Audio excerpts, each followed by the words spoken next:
पराये मर्द के साथ अकेली वीडियो ज़रूर देखें। नई नई शादी को कुछ ही महीने गुजरे थे कि घर के हालातों को देखते हुए उसने सोचा क्यों ना परदेश जाकर पैसा कमाया जाए।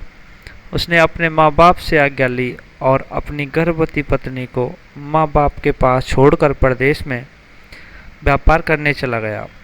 परदेश जाकर खूब मेहनत की और धन भी खूब कमाया। पैसा कमाने की धुन में इतना खो गया कि पूरे 4 साल परदेश में पैसा कमाने में ही गुजार दिए और आखिरकार उसके दिमाग में अचानक ख्याल आया कि मुझे बहुत वक्त हो चुका है, मुझे अपने माँ बाप के पास वापस अपने देश लौट जाना चाहिए। उसने पत्नी को पत्र लिखकर आने की सूचना दी और पानी की जहाज़ में बैठ गया। जहाज़ में एक व्यक्ति मिला जो देखने में बहुत दुखी लग रहा था। सेठ ने उसके उदासी का कारण पूछा तो उस आदमी ने उदासी का कारण बताया कि इस देश में ज्ञान की कोई कदर नहीं है। मैं यहाँ ज्ञान के सूत्र बेचने आया था, लेकिन कोई लेने को तैयार ही नहीं है।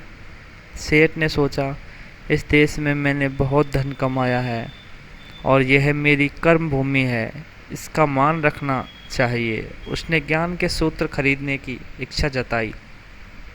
उसने कहा, मेरे हर ज्ञान के एक सूत्र की कीमत 500 स्वर्ण मुद्राएं हैं।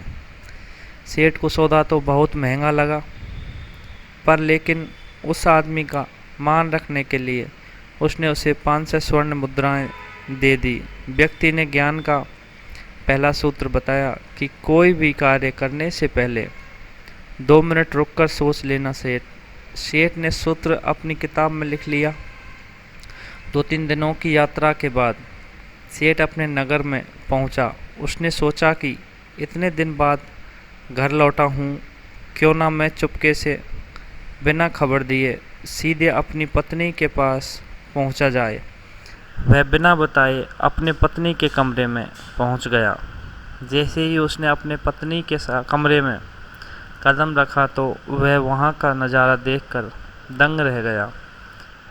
उसको झमा आ गया। पलंग पर उसकी पत्नी के साथ एक लड़का सोया हुआ था। वह आदमी बहुत ज़्यादा गुस्से में सोचने लगा कि मैं वहाँ परदेश में अपनी पत्नी की टेंशन करता रहा और यहाँ ये किसी गैर मर्द के साथ में गुलछर्रे उड़ा रही है। मैं इन दोनों को जिंदा नहीं छोड़ूंगा। वह आदमी उन पर गुस्सा होकर तलवार से वार करने लगा। जैसे ही वह आदमी दोनों पर वार करने जा रहा था तो तुरंत ही उसके दिमाग में जहाज मिले उस ज्ञान के दाता के द्वारा बताया गया सूत्र ध्यान आ गया कि कोई भी कार्य करने से पहले 2 मिनट रुककर सोचें।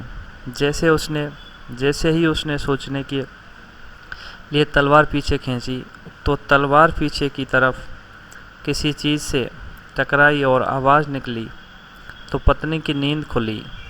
पत्नी की नज़र पति पर पड़ी। वह खुश हो गई और बोली, स्वामी आप आ गए। आपके बिना जीवन कितना सूना सूना है। इसका इंतजार करते करते कितने साल बीत गए, यह दुख पीड़ा मैं ही जानती हूँ। सेठ बहुत गुस्से में था।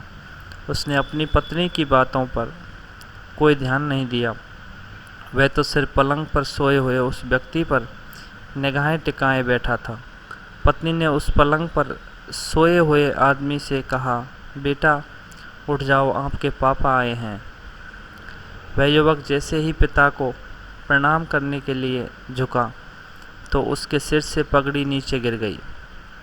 तुरंत ही उसके लंबे लंबे बाल बिखर गए। सेठ की पत्नी ने कहा कि स्वामी, यह आपकी बेटी के मान को गलत नज़रों से देखे ना पाए, इसलिए मैंने बचपन से ही इसका पालन पोषण लड़कों की तरह ही किया है और लड़के की तरह ही संस्कार दिए हैं। दोस्तों, कहानी छोटी सी है पर इस कहानी से सीख बहुत मिलती है, इसलिए सबसे पहले सोचें।